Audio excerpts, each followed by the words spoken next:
right. It looks like we haven't got any new people added into the room. So I think we'll go ahead and start. Welcome everyone to Doctrine of Discovery 2.0. I am Carrie Hansen and I am one of the members of the Indigenous Solidarity Working Group.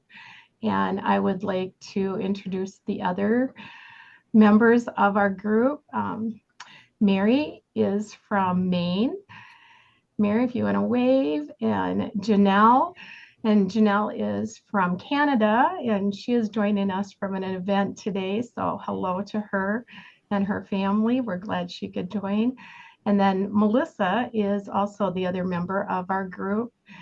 And we first became active prior to the 50th anniversary conference, and we presented a breakout session at the 50th anniversary conference where we explained what the Doctrine of Discovery was, and we talked about how Pax Christi chapters and how other members of society had been working to make some changes in dismantling that and addressing some of the issues that it caused. And then we also learned from Janelle about some issues personally as an Indigenous person, how the Doctrine of Discovery has impacted people.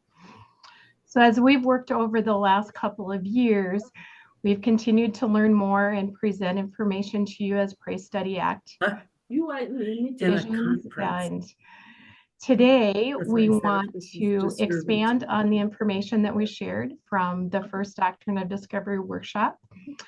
And I'm going to invite Melissa and Damon. If everybody else, I'm going to mute everybody else, but if Melissa and Damon could unmute, and they will introduce themselves and share with you a little bit about who they are. And then they will be presenting our workshop today. So thank you everybody for attending, and I'll turn it over to Melissa and Damon. And they will have to unmute themselves.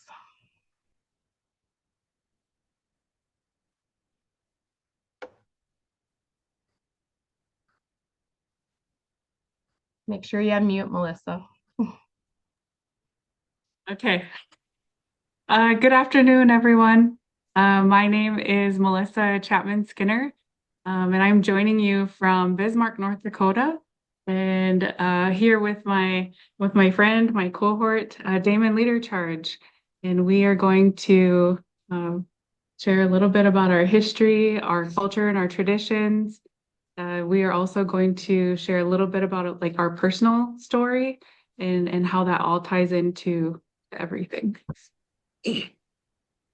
Ametakia tokeala chiwopila chichapalo yuha chante washte na pechuza papalo Damon Leadercharge machia Sicangu Oglala Lakota Daya Wachianke Daya Yahib. Welcome to you all. It's great to see you all.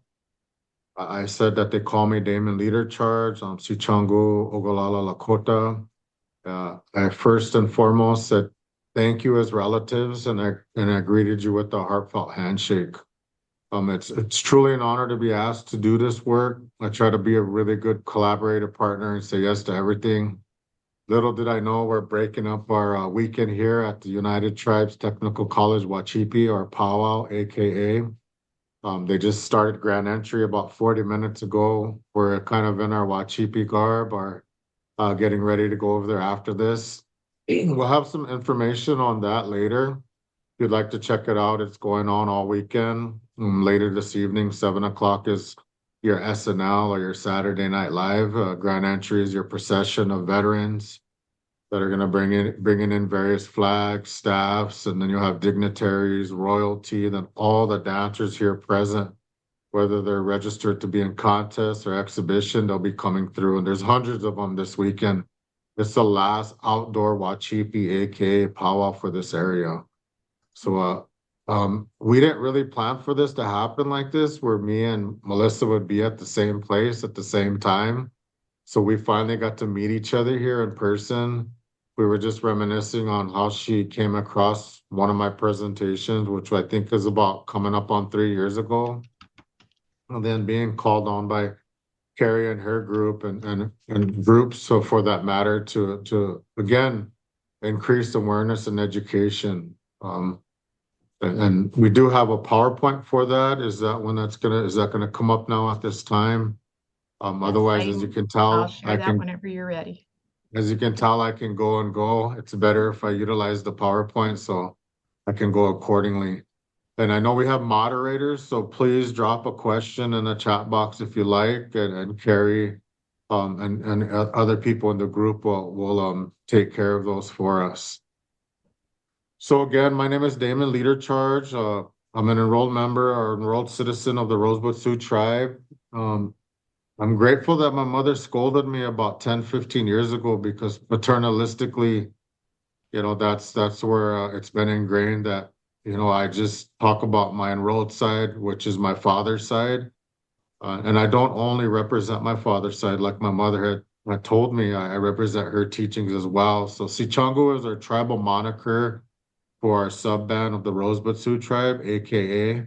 Oglala is a traditional moniker for the sub-band of the Oglala Sioux tribe, which is my maternal side. And Lakota is the dialect that I represent in terms of how I introduce myself. Currently, I'm the director of tribal outreach for the University of South Dakota for the overall university. And I'm also part of the diversity and inclusion office at Sanford School of Medicine. I did attain my undergrad in double majoring in addiction studies and native studies from the University of South Dakota. And I also got my master's in public administration there. Next slide, please.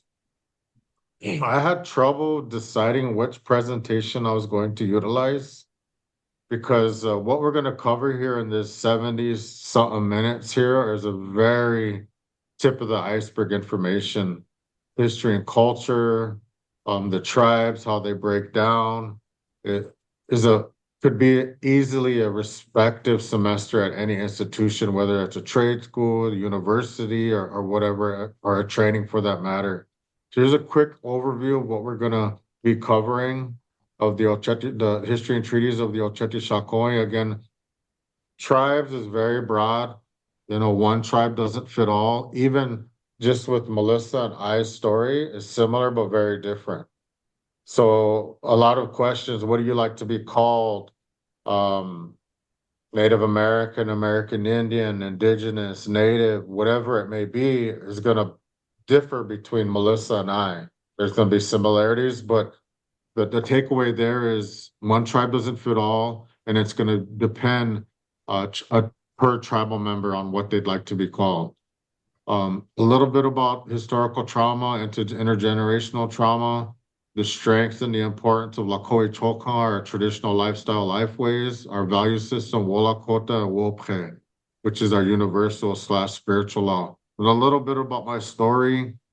Again, I wasn't sure which presentation I was going to utilize, full disclosure, all the way up until this morning. And I know my group was probably kind of like on pins and needles, like, when are we going to get his presentation? When are we going to get his presentation? But this is something that has definitely been a labor of love for me to talk about the stuff and eventually putting it on in black and white.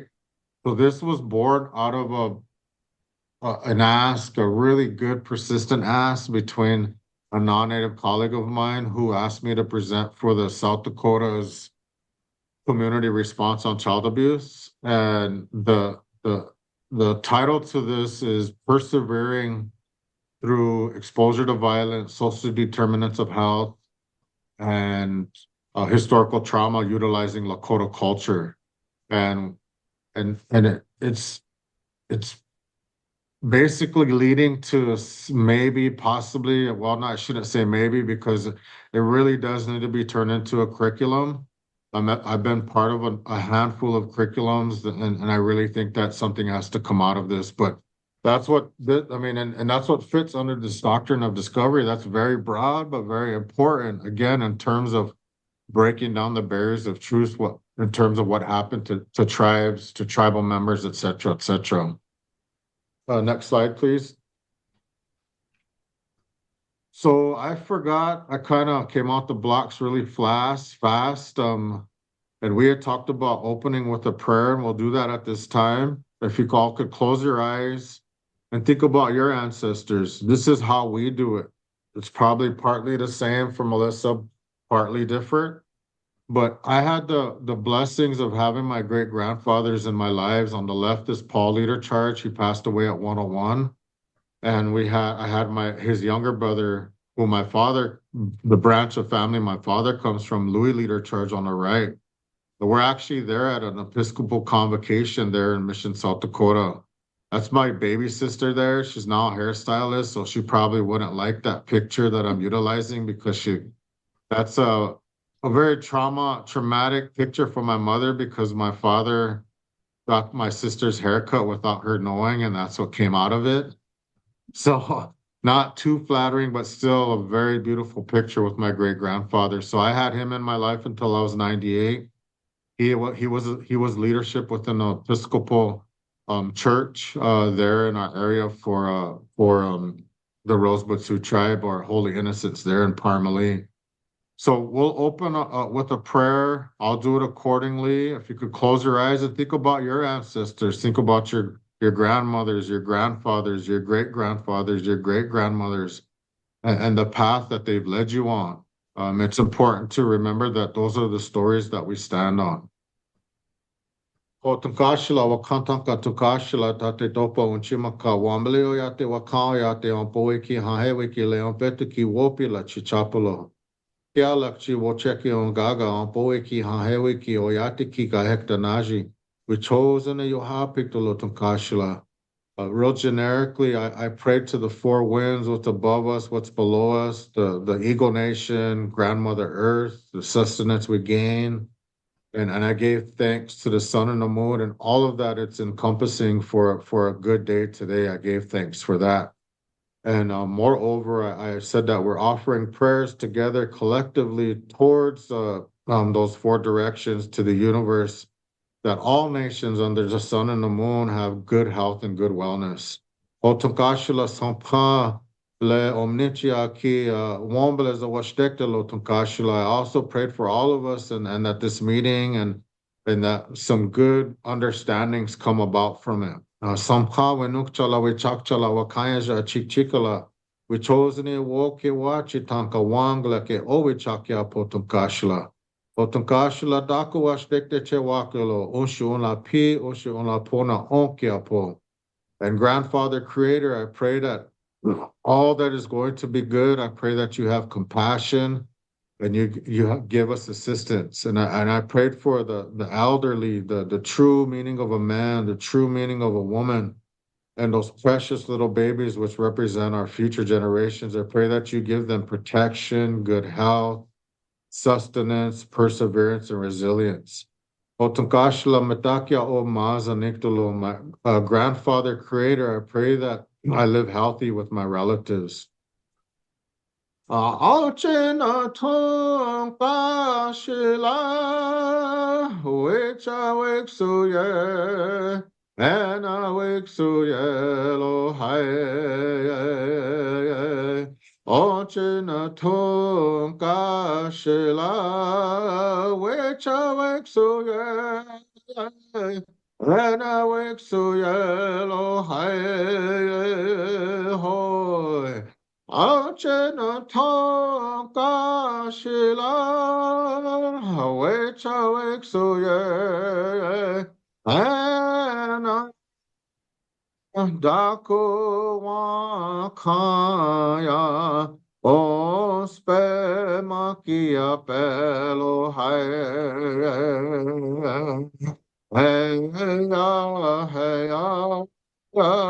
ochena tonkashila wecha weksu yelo hoy mitakuye oyase. All my relatives, as all of you are our relatives.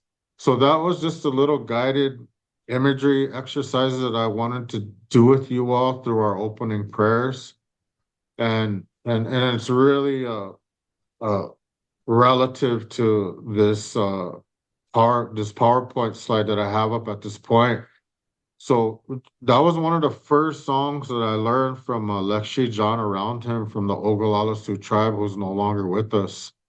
That actually, my research on that song, we're in a revitalization of our songs, our ceremonies, our language, and so, as a singer, as a Okawe Chasha, I want to know what I'm singing about and making certain that according to protocol, I'm singing the right song. So when I learned that song, I found that John around him had learned that song originally comes from the Dene Oyate, or the Navajo people, the Navajo relatives down in the Southwest. And he transformed it into a Lakota song using our language. And it has the same premise and the same meaning according to that Dene song or that Navajo song. And real generically, that song says, grandmother and grandfather, all that you have taught me is sacred and significant. Dako wa ka o spe makia pelo. Yeah, grandfather and grandmother, all that you have taught me is sacred. So it's basically when we have difficulties, when we have times where we need strength and guidance, even if it's in this room, even if we go to a river or a lake, or we're in ceremony, or it's through the sweat lodge or some type of sacred rite like that. We use those songs, we use that language and how we've been taught to gain that strength and guidance. So that song represents, like I had mentioned, think about your forefathers, your foremothers, and in terms of that song and that prayer that I rendered, and it's us gaining that strength and acknowledging and honoring all that our ancestors have taught us.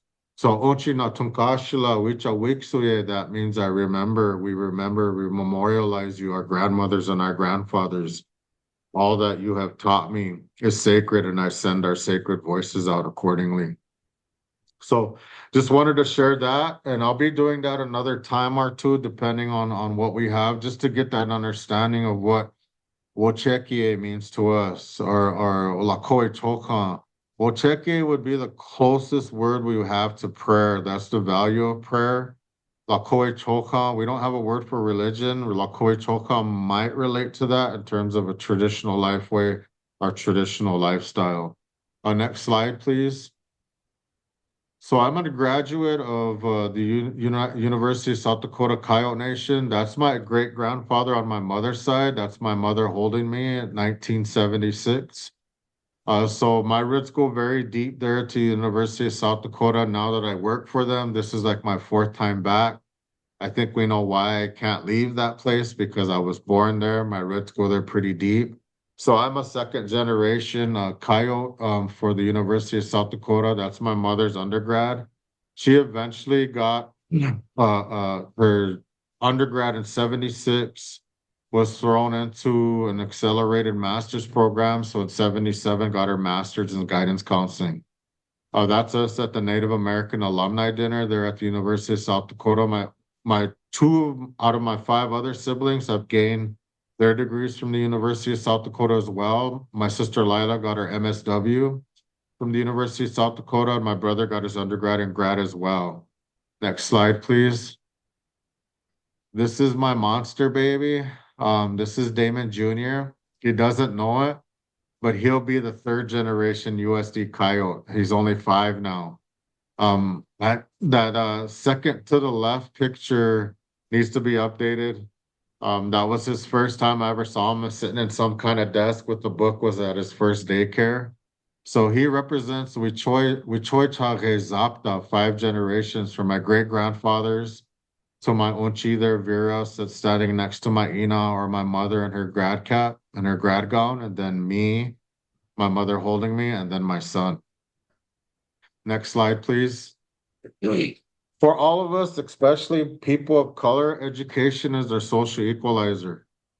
My brother has done many internships in Washington, D.C., and he sounds really cool. I didn't really know what it meant, but now I know is If you don't have your credentials, you're on the if you're not at the table, right? So you're not making policy, and you're on the menu. So he's always like, if you're not at the table, you're on the menu. And I was like, all right, and I finally understand kind of what he meant. But that's my mother there on the left, attending, or again, her graduating with me, holding me, and then on the right, she attended a summer institute in healthcare at the at Harvard University. Um, so very dear pictures to me. My one of my colleagues, friends, relatives found that in the archives there at the University of South Dakota. Next slide, please. So we have 4 layers, and I'll get into those on the next slide. But the first two this represents is a very small portion of that. So we have 4 layers. The first 2 layers are Tiwahe. These are our lenses that we look for. And Tioshpai. Tiwahe and Tioshpai, there's T within those. And that's something that you see in something and where the misunderstanding is a lot of tribes utilize a pistola or a teepee. They don't. It depends on what region and what tribes you really are from in terms if you come from those nations that utilize teepees. Teepees are more for nomadic tribes. If you break down that word, T is your lodge or your home. PI is verbalizing that. So their home, they're living. There in Tiwahe is your nuclear family. If you break that down, T is your lodge, Wa is something your pure or collectivity, and this is or they are. So are residing. So Tiwahe generically would be your nuclear family. And going beyond your Tiwahe to your Tiospae is your extended family / complete family or your familial tree. And on the left is one of my birthday dinners. So that's part of my Tioshpae. We all came together for my birthday dinner. On the right is my better half or the boss, my wife, Deidre. She's a jingle dress dancer. They are old style. That's our oldest daughter in the middle. That's our youngest daughter, our middle daughter, Esmarie, and our youngest daughter, Wokixia. Rowena isn't in that picture, but she is in the picture on the left.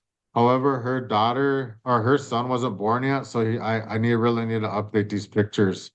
So one takeaway I want to really emphasize is these are not costumes on the right. These are jingle dresses. These are regalia. Everything within these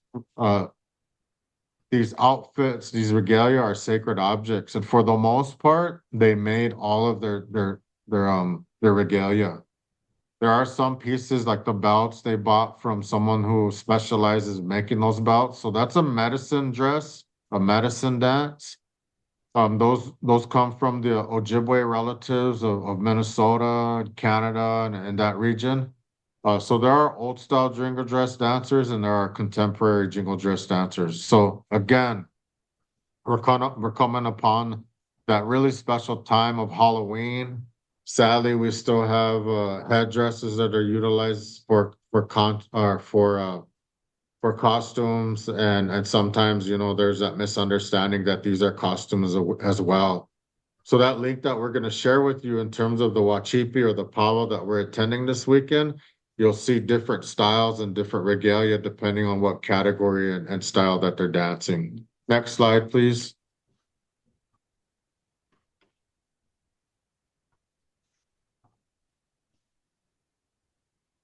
And for us, there's a big block in the middle. I don't know if that's for everybody else. Okay, there we go. So here are 4 layers of relationships. Like I'd mentioned, Tiwahe is your nuclear family. Tioshpai is your extended family. Oshpai generically would be your community. Oyate would be your people / your nation. So I have to be honest with you. This is something that I just discovered in my own revitalization. So as I said, Oshpai is your community. And earlier I mentioned T is your lodge. So Tioshpai, the way that breaks down is that's your community of families or your community of nuclear families, which make up your extended / complete families or your familial trees. So that's our lenses that we look for 4 layers. 4 and 7 are very sacred to us in terms of Lakota, Dakota, Nakota. aka the Oceti-Sakowin, aka the Great Sioux Nation. Next slide, please.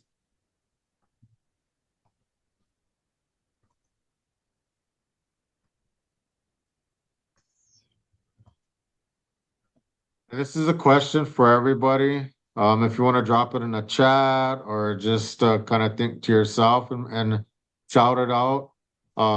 This is important to know. How many federally recognized tribes are there in the United States of America, and how many? The next one is kind of for when I present at University of South Dakota or somewhere in South Dakota. How many tribes there in South Dakota? What is federally recognized? Real generic. Real briefly, that means you're eligible for federal benefits from different agencies. The main agencies would be the Bureau of Indian Affairs, which is under the Secretary of the Department of Interior, and Indian Health Service, which is our healthcare system under Health and Human Services. We have 123 coming in. So I've had if it's your best guess, please take it. I've had 1,100 on one side and I've had 11. It's somewhere in there. Next slide, please. So it's 574. And this is the updated 2020 census. So this is the map for all 574. If I'm going to pose this question, I should know the answer, right? So I literally looked this up before I came in today, because the reason being is the last POTUS signed 6 into law. So we went from 568 to 574. And there are over 400 on the docket awaiting federal recognition. Some have a just right. Some may just want that recognition for Indian gaming purposes. So they might not have a totally just right to be a federally recognized tribe. It takes an actual act of Congress to become a federally recognized tribe. That means that, for instance, where I'm from, the Rosebud Sioux tribe, as a sovereign nation, what does sovereign mean? The legal definition for sovereignty or sovereign is the ability to govern oneself. So the Rosebud Sioux tribe has a government-to-government relation with the United States government, not their state. Some tribes do, though. The tough part about this, the sad part about this is but I get it, we went from 2% of America to 4% of America. So sometimes we're forgotten, sometimes unknown, but we're thrown into a melting pot. Again, one tribe doesn't fit all. Even your tribes there in South Dakota, they're similar, but they're very different. Like the tribes in the Great Plains where we're at, between North Dakota, South Dakota, we do not do what the Southwest tribes do down there in the Four Corners area. The Southwest tribes don't do what the West Coast tribes, and so on and so forth. Next slide, please. This is real quick. Again, where we're from, but this is a snapshot. This is from the state of South Dakota's tribal nations, part of their website, but it gives you a good snapshot of our land bases in terms of the Lakota tribes on the West River of South Dakota, and then your Dakota with some Nakota presence there, and the East River tribes of South Dakota. Next slide, please. This can get very complex. I'll breeze through it. The Oceti-Sakowin Oyate, or the Seven Council Fires Nation people, or the Dakota, Lakota, Nakota. We do have a lot of this stuff on the internet, whether it's different websites. But again, this is just pushing you to do your own research and investigation and breaking down why you don't know a lot about this. That was strategically done in terms of the systems to put us in one paragraph of your respective history books, when even in this session, you're learning so much more. Again, it's just a very tip of the iceberg information. Next slide, please. So I utilize these maps. These are very foundational to us, the Fort Laramie Treaty of 1851 and 1868. And the stereotype I want to break down is we get free healthcare, we get free education, we get free everything. That's not the case. And this is going to be more of some 4 examples. literally, but in a nutshell, a lot happened pre-51. A lot happened between those 17 years of 1851 and 1868, and a lot happened post 1868. But this is just showing you that we gave up millions and millions and millions of acres. If you add in mineral rights, water rights, timber rights, we should not be inadequately funded. So these treaties of 1851 and 1868 are in agreements between our governments and the federal government in terms of what we gave up. So we believe we're prepaid per these agreements in perpetuity with the United States government. We prepaid for our health. We prepaid for our education. If you did the valuation, so we all know what had happened between these battles between the Indians and the government. Gold was discovered in the Black Hills. Our land base went from that was Western South Dakota into North Dakota, into Montana, Wyoming, and Nebraska, got shortened down into just West River, South Dakota. Our boundaries started becoming encroached because of the westward expansion and the discovery of gold. And, a battle ensued, which was the Battle of Little Bighorn, aka Custer's Last Stand. And we were very prayerful and thoughtful, the John Wayne movies, I like John Wayne. They're cool. I'm not trying to pounce on anyone's love for John Wayne, but they're depicting a whole different story that we're just menacing, savage. We were very thoughtful and prayerful in what we were doing. My guided imagery work this morning was just a small example of that. So we went into prayer before we decided to stand up for ourselves. And what ensued was the Battle of Little Bighorn, aka Custer's Last Stand. And we knew what was going to happen in terms of revenge and retribution, but we had to stand up for what we believed in. So we believed, our ancestors believed, and I don't want to get into divide and conquer too much, but if you compared our treaties of 1851 to 1868, they're very substantive. What do I mean? Is there 16 articles at least versus another tribe that might be a one-pager. So our treaty is at least 38, 40 pages with the signatures in terms of our headsmen, our leadership that signed off on it. And again, this was in perpetuity per the government's process and our policy and procedure. So we believe we were promised free healthcare in terms of what we prepaid through our minerals, our waters, our land. If you did the valuation on just the gold within the Black Hills that was extracted, I've heard that at 4 trillion, give or take a trillion. So we shouldn't be poverty-stricken nations. That has a lot to do with how we're living. I get it. But also it leads into historical to intergenerational trauma in terms of the strategies that were developed to break us down. So breaking down those stereotypes that we prepaid what was promised to us. However, we're inadequately funded on a whole nother level, 50% at best. Next slide, please. Some hallmark acts. This is showing you that, we're very young and us standing up for our children through the Indian Child Welfare Act of 1978. 1975 is when the Indian Self-Determination and Education Assistance Act was put into law. And then you have the American Indian Religious Freedom Act of 1978.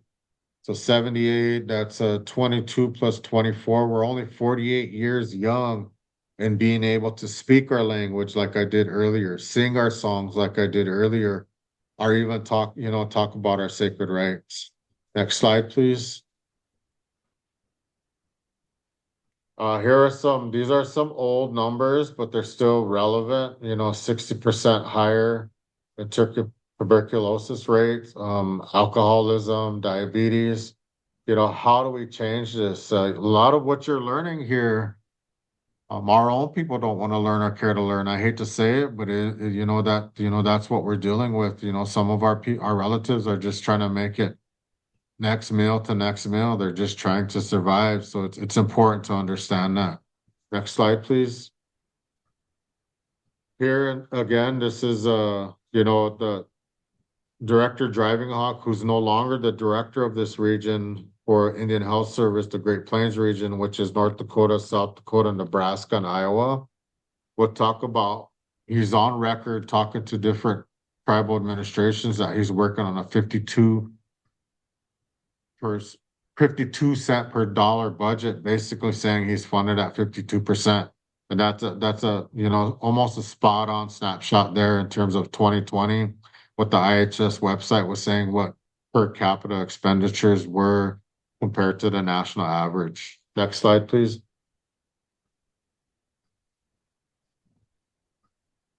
And this is, again, the same type of snapshot in terms of we're only 0.19% of the overall budget, and it's non-discretionary. So it's sad how our funding trickles down, again, in terms of what we were promised in perpetuity per our treaties.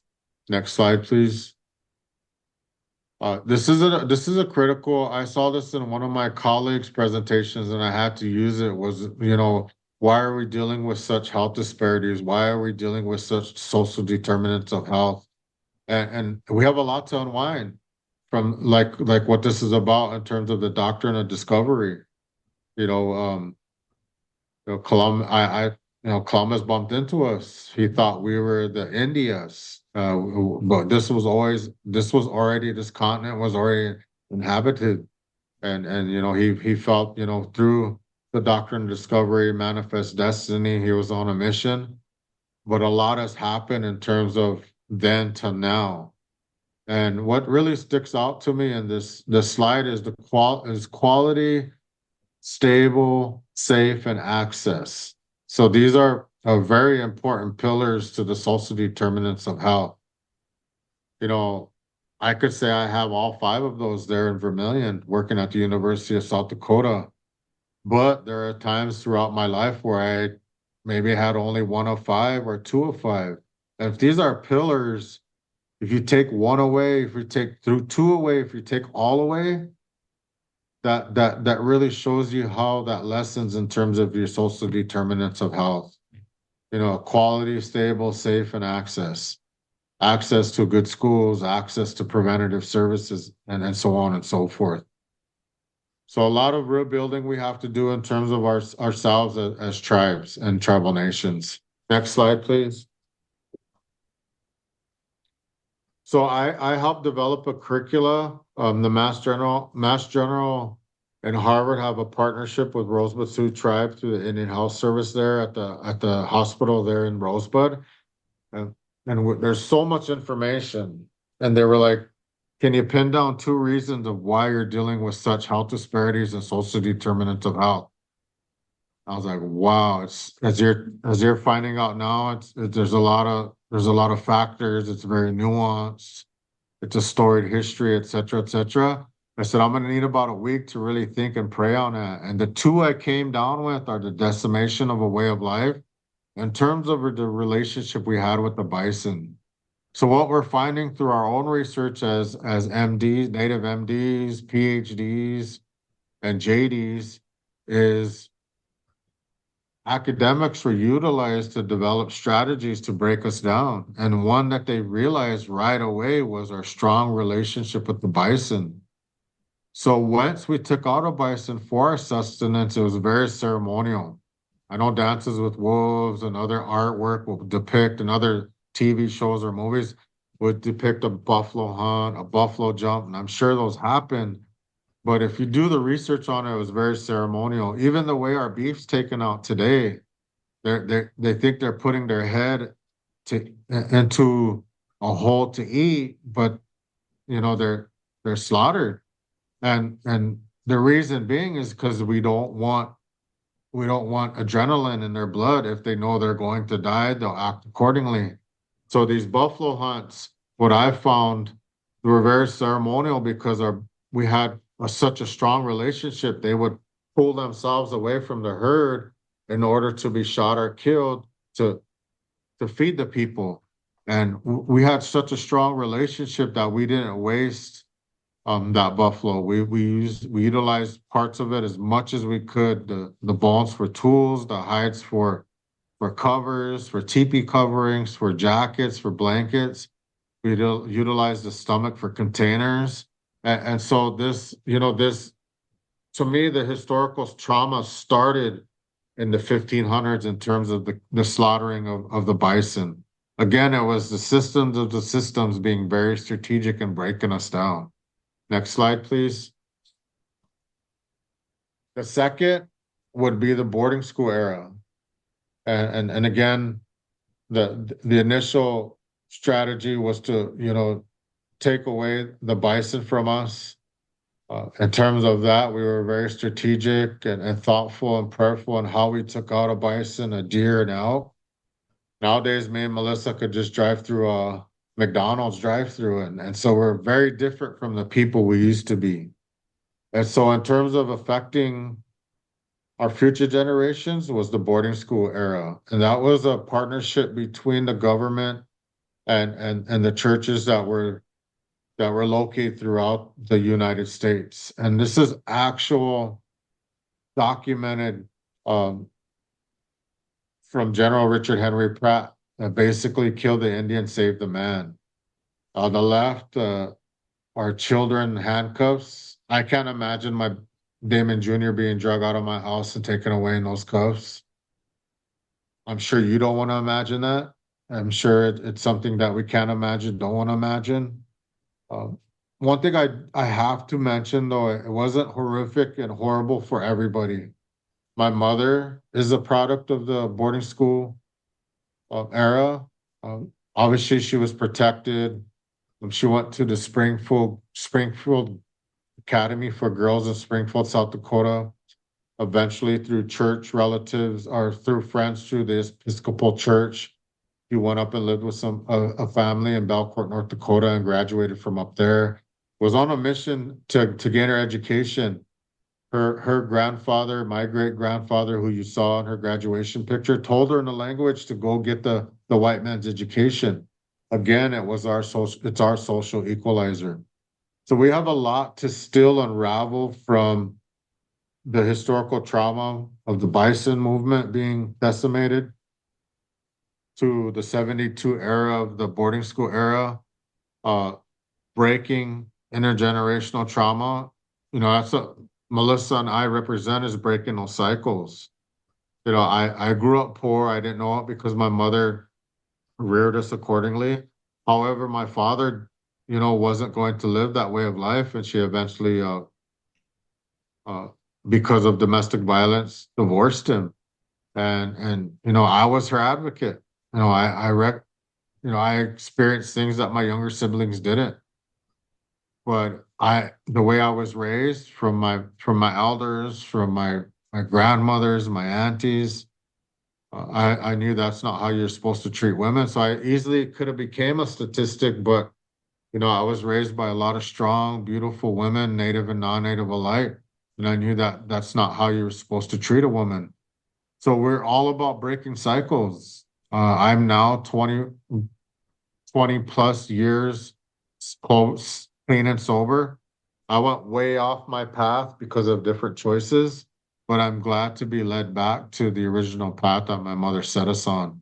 So this era was kind of in denial for me, but now I'm realizing, there's a lot of stuff that we got to unravel. I believe I'm an optimist, but I hope I see a tipping point, but I know we're planting really strong seeds in terms of the next generation really coming up. And that's going to be a lot, it's going to happen because of a lot of help that we're going to gain from people like you all, relatives like you all, through prayers, thoughts, action, all of that.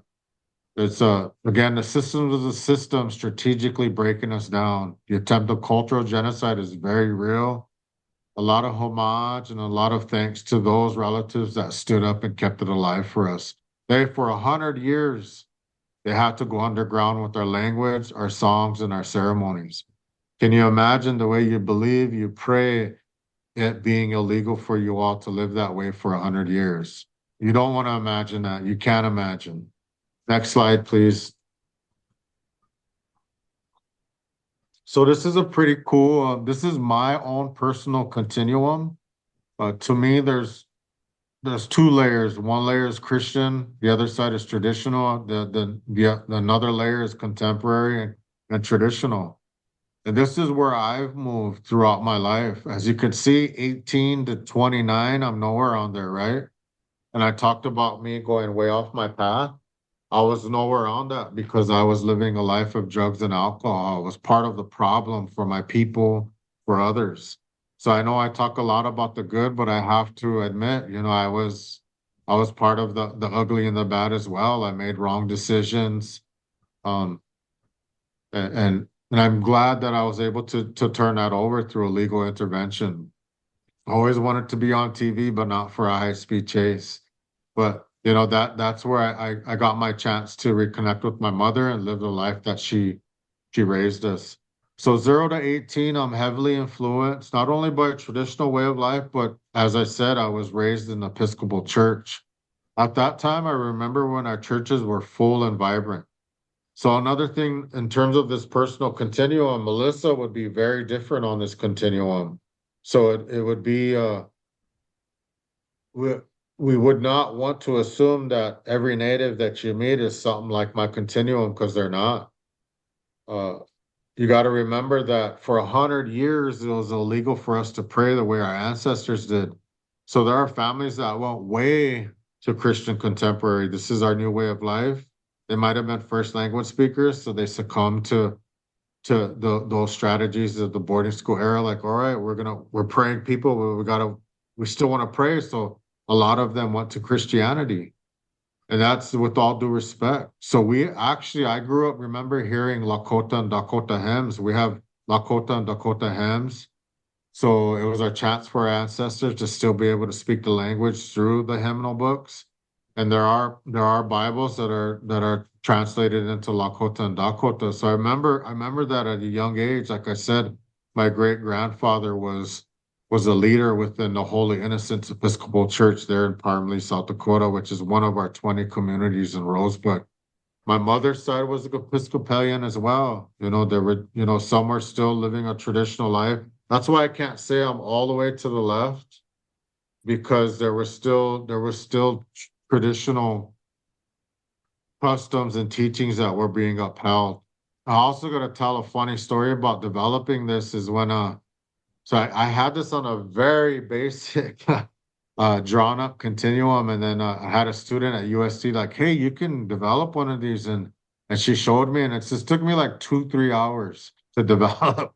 But I'm glad she pointed me in that direction. I didn't want her to do it for me, but it starts out with red and blue on one side, or red on one side and blue on the other, and I'm like, we're not going down that path. I do my best to stay away from those conversations. So now, from my legal intervention of age 29 to present, I'm traditional, and that's with all due respect to how you pray, how you believe, to any of my family members, relatives, how they believe and pray. It's just because I've seen, the power and in terms of our ceremonies and what I've experienced. Next slide, please. This was a repatriation. This was very powerful, very sad, maddening at times. So this youth group was not a youth group anymore. Had visited Carlisle Indian boarding school, and that was the picture of the children there in the slide before. And something was really tugging at them. We might call it supernatural, we might call it angels, but they believe it was the spirits of these children. Those are baby caskets. Those are kids' caskets, if you want to imagine or not imagine. And something was tugging at them to bring them home. So they got to bring 9 of our young relatives home from Carlisle Indian boarding school out there in Pennsylvania. And it was an empowering, even though it was saddening and maddening, it was an empowering uh, experience. This is them leaving Sioux City and coming all the way from Sioux City back to Rosebud. That takes usually 4.5 hours. It was a 12-hour day. So there's 80 to 100 people in that procession, native and non-native alike. So there are non-natives that are saluting, that are standing standing in respect of the procession going past them. There was about 30, 40 motorcycles, and those are different native motorcycle clubs that came to lead them home. Next slide, please. But again, part of us unraveling and recovering. Koi Chokan, this is an example of a sweat lodge ceremony. Real briefly, it's one of our sacred rites, and utilizing the elements of the earth. One thing I want to mention in terms of this is, again, there's the strategies and the systems wanted us to be understood as devil worshippers are pagan. And I'm just here to give information that it's not. And again, there's this over encompassing push for us not to live the way our ancestors used to, but we fought and we died for what we got. And again, case in points of that is Devil's Tower and Devil's Lake in here in North Dakota. So Devil's Tower is one of our sacred sites per Lakota star knowledge. So our Lakota star knowledge points out sacred sites in the Black Hills and in that region, places that are utilized for prayer. So back in those times, whether there was understanding or they didn't want there to be an understanding, our people were praying. And because we were thought of as savage and pagan, they call it Devil's Tower. In our language, it's Mato Tipila. That's the Bear's Lodge. For Devil's Lake, it's the Spirit Lake Nation. So that's where my better half or quote unquote the boss is from. And that's the Maniwa Kaoyati, or the Spirit Lake people. And those waters are very sacred to them. And that was a site of prayer. And when westward expansion was happening, when they would see that, they would call it Devil's Lake as devil worshippers. So just a little history on that, sadness, but again, the fact of our matter. If we're going to truly get to a point of equity, health equity, education equity, we have to break down the barriers that are hiding the truth, again, in terms of what you're learning here today. So I implore you, do your research, do your investigation of why certain things have happened or why they shipped out. Next slide, please. Wolakota, that's our value system. The gentleman on the right in the white shirt is Mr. Roy Stone. It's a Hollywood term, but it's a term we utilize. He was a medicine man. He was the last of his kind. And I saw a lot of what people would call miracles come through his ability to doctor and pray for people. A lot of what I have, my son, my family, came from me helping and learning him. I realize now that I didn't go for my JD, PhD, or MD because I went home to learn and to help him, and I wouldn't have done it any other way. This October, he left us 6 years.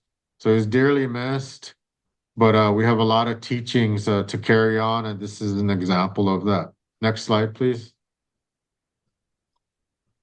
This is Kesapa or the Black Hills. This is an image from the U.S. Geological Survey. This is where our creation stories are born for the Lakota, Dakota, Nakota, mainly the Lakota.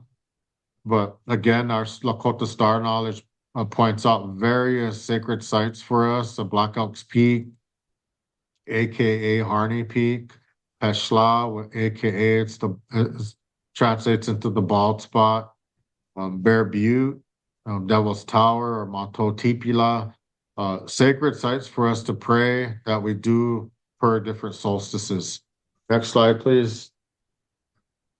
I have the privilege to be an advisor for a student drum group, the Shigamani Tuoyati Okar, the Coyote Nation Singers.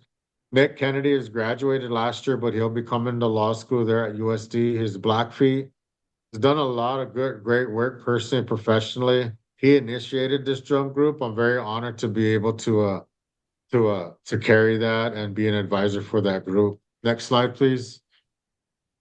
This is us singing an honor song for Billy Mills at the Lakota Nation Education Conference, and then we led Murdered and Missing Indigenous Women's March there on the right.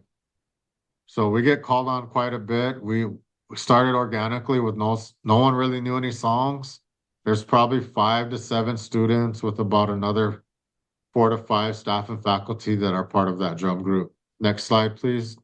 Yeah, we started from no no songs. So I'd say we know about 10, 12 songs now. We bring in different singers to help us learn too. So the Vermilion School District called us on for some performances. This was a very special one to me. So we did one for the middle school, high school, two different performances. The elementary principals heard about it, so they're not leaving us out. And I did a little shouting or shouting exercise with them, and the elementary blew away the middle school and the high school. And when these dancers came in, we did a grand exit. This whole place erupted and was clapping and dancing to the beat of the drum. They made me proud to be from Vermilion, or the Wase Wakpa Oyanke, which is the red clay community, or Vermilion, the city of Vermilion, AKA. Next slide, please. These are the Mass General Fellowship that's there at the university, or through Harvard and the IHS hospital. Very great colleagues to me. They're more than. Dr. Toby has called himself an interloper. He's not that at all. He's a relative.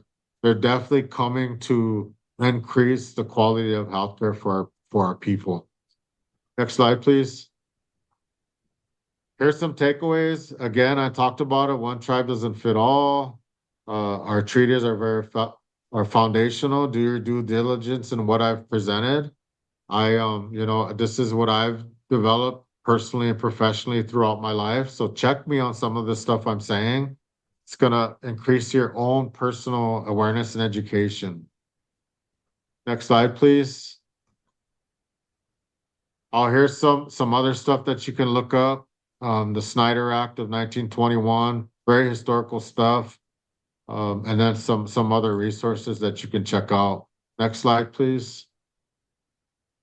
Oh, this was a really cool instance. My better half, Deidre, does work for the National Native American Boarding School Healing Coalition, and our daughter got asked to learn a song, and I taught her that Wednesday. So there's 7 survivors here that have never told their story, and it was their first time telling their story at this healing event. So to me, they gave courage, they gave strength through sharing their story of the boarding school era. This was her giving that blihichia back to them. She just learned that song, and I put her on the spot to sing. I was asked to sing, and I was like, no, this wasn't supposed to happen. The attempts of cultural genocide was not supposed to happen. So that's what that represents. Also gotta share that those daughters of mine were from a previous relationship. I'll never call them a stepdaughter. Their mother, Deidre, made me a father through Damon Jr. That makes them my daughters. We have no word for stepdaughter. We have no word for great aunt. They're all our unchis. They're all our grandmothers. We have no word for great uncle. They're all our grandfathers. So I just wanted to share that much. Wopila tanka apkelo. Next slide, please.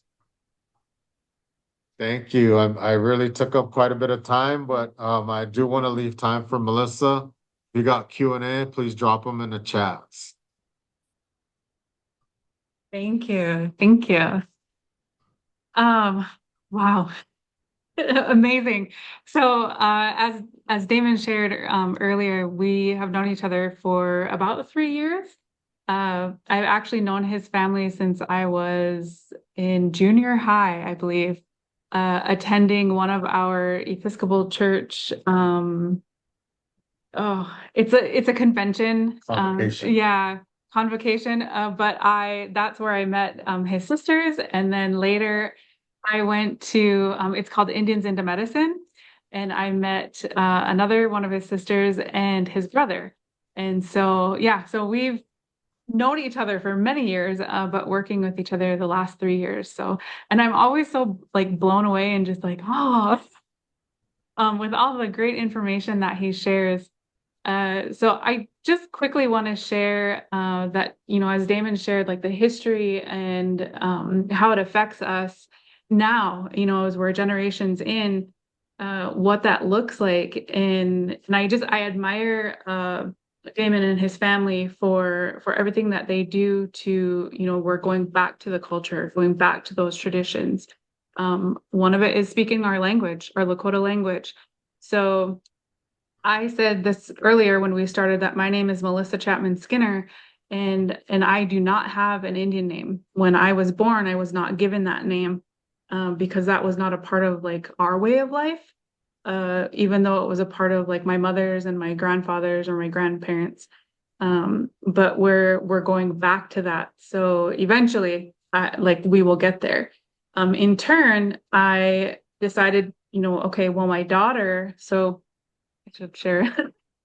I have just one child, so a daughter, and she was given her Indian name within the first 5 days of after being born. But she is an enrolled member of her father's tribe, and then in turn she gets her name from their tribe. So, but it means she who gave him water. So, in referencing the Bible, when she gives Jesus water, that's where my daughter gets her name from. So, and she very much lives up to it, I believe. That's another part of our culture is like everything we do is with meaning or it's like purposeful. So going back to like our introduction is still learning how to do my introduction. Like I can do it in our Lakota language, but it's minimal, I would say, compared to Damon and not to be, to compare each other, but it's the process of learning, right? I grew up in the Episcopal church most of my life, not practicing, like I said, our traditions, our cultures of or living that way of life like every day and then now coming back into it. So I'm still learning all of this and learning how to do the what we say our proper introduction, and that's our name, that's where we come from, so our family, that would be naming who my parents are and possibly who my grandparents are.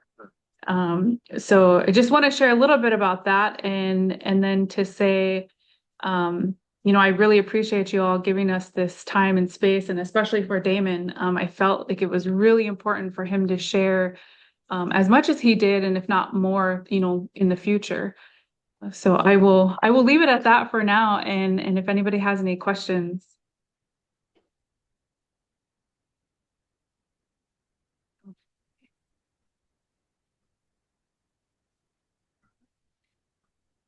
The question in the chat is, aren't Native Alaskans also Native Americans? I understand the cultural differences from one tribe to another, but why do we not include them as Native Americans or American Indians?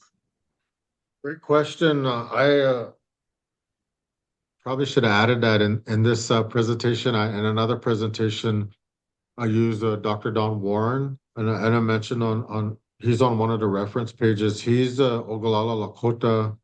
He's got his MD is from Stanford. He has an MPH from Harvard. He's our tribal public health visionary. But he developed this slide where it talks of. So I first talked about being an enrolled member of the Rosebud Sioux tribe, and then I went a little deeper. Per my mother scolded me, which she should, as she should. I don't just only represent my father; I represent her as well, which helped me develop. And to Melissa, there's no wrong or right way to do an introduction. She's got the template for it, and she'll develop her own, but never let anybody tell you that it's wrong or right.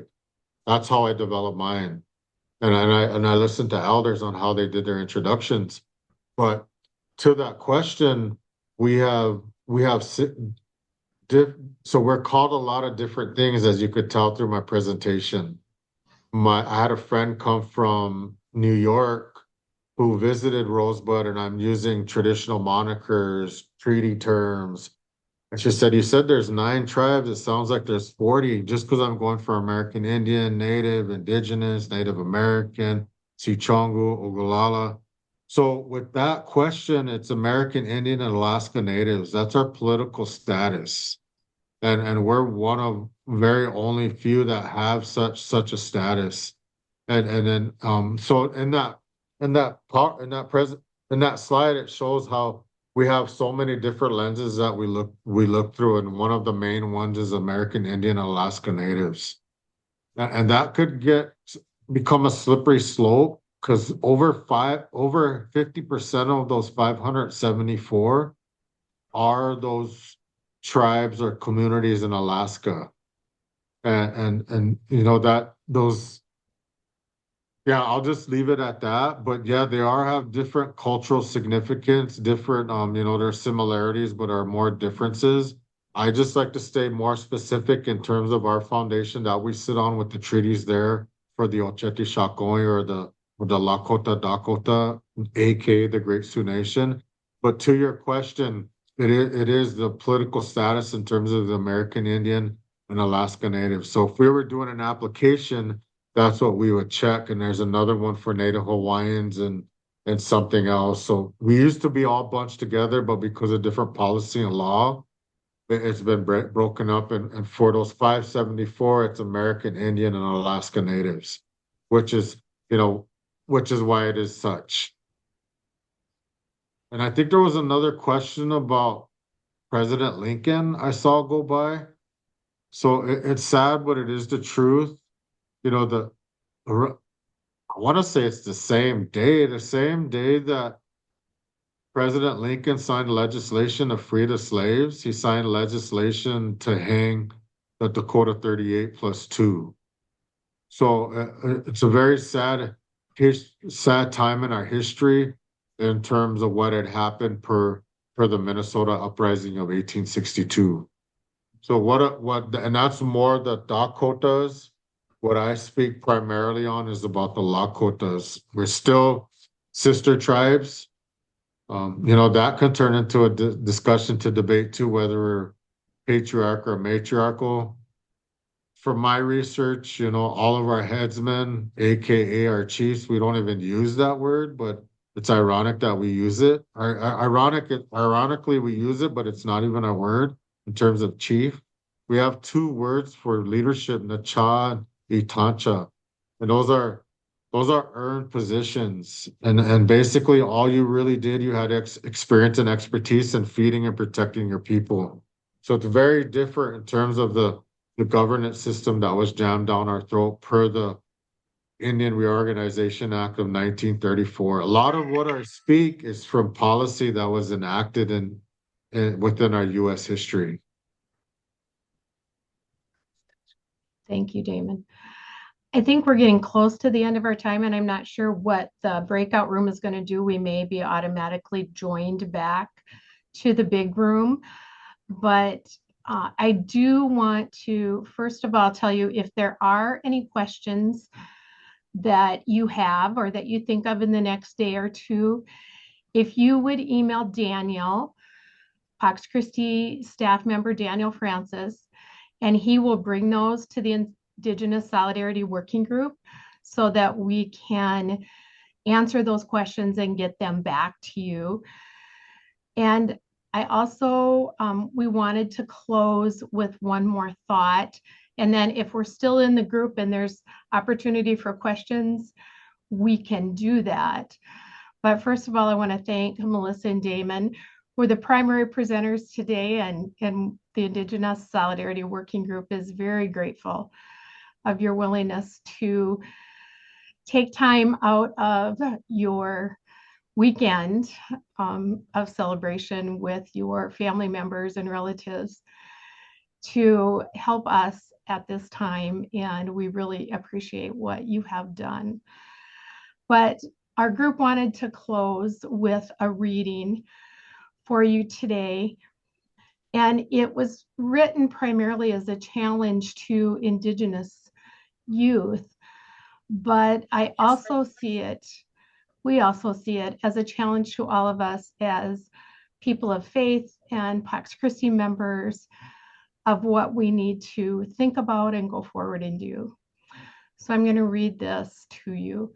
It's attributed to a Hopi elder from the Orobabi Nation in Arizona.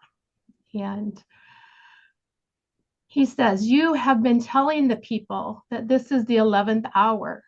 Now you must go back and tell the people that this is the hour. And there are things to be considered. Where are you living? What are you doing? What are your relationships? Are you in right relation?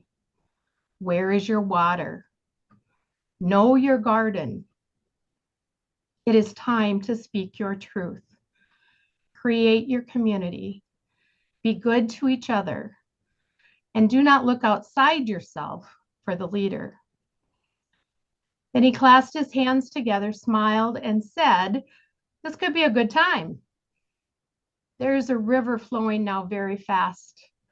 It is so great and swift that there are those who will be afraid.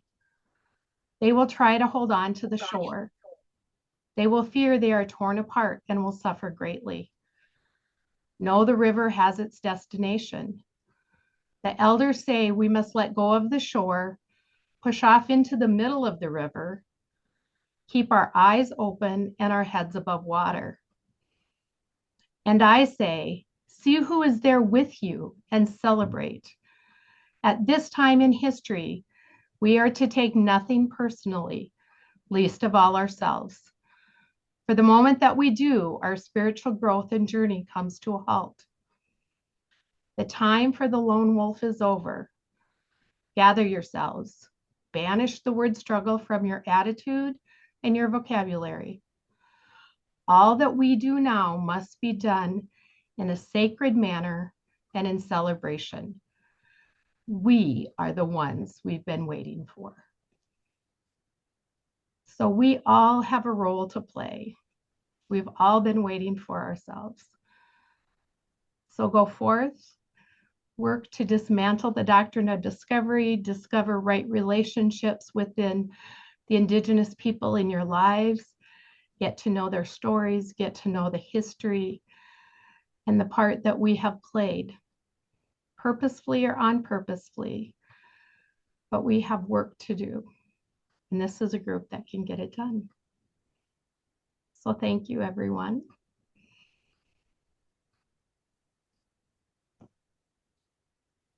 And feel free to unmute yourselves.